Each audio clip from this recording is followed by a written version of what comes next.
ಜೀವನದಲ್ಲಿ ಇರಲಿಲ್ಲ ಇರಲಿಲ್ಲ. ದೇವ, ನಿಮ್ಮಂತವರು ನನಗೆ ಪತಿಯಾಗಿ ಬಂದಿದ್ದು ನನ್ನ ಜನ್ಮ ಜನ್ಮಾಂತರದ ಪುಣ್ಯ.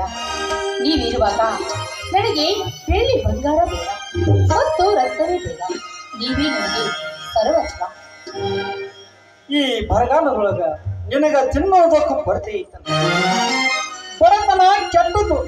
ಬಡವನ ಕೈ ಹಿಡಿದು ನೀನು ದುಃಖ ಪಟ್ಟೆ. ದೇವ, ಏನು ತಿಂದರೆ ಏನೈತಿ? ಸಕ್ಕರೆ ತುಪ್ಪ ಹೋಳಿಗೆ ಹುಕ್ಕಿ ನಾಲಿಗೆ ಮೇಲಿರುವಾಗಲೇ ಸಿಹಿ. ಹೊಟ್ಟೆಯ ಒಳಗೆ ಹೋದ ಮೇಲೆ ಏನೈತಿ? ಹೊಟ್ಟೆ. ಹೊಟ್ಟೆ ಏನು? ಹೊಟ್ಟೆ ಎಂಬುದು ತುತ್ತಿನ ಚೀಲ.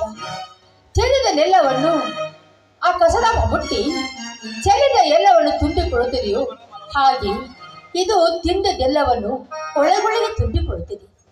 ಅಷ್ಟೇ ಅದರ ಕೆಲಸ. ಮಾತು, ನೀನು ನನ್ನ ಕೈ ಹಿಡಿದು ಏನೂ ಸುಖ ಪಡಲಿಲ್ಲ, ಏನೇನೂ ಸುಖ ಪಡಲಿಲ್ಲ.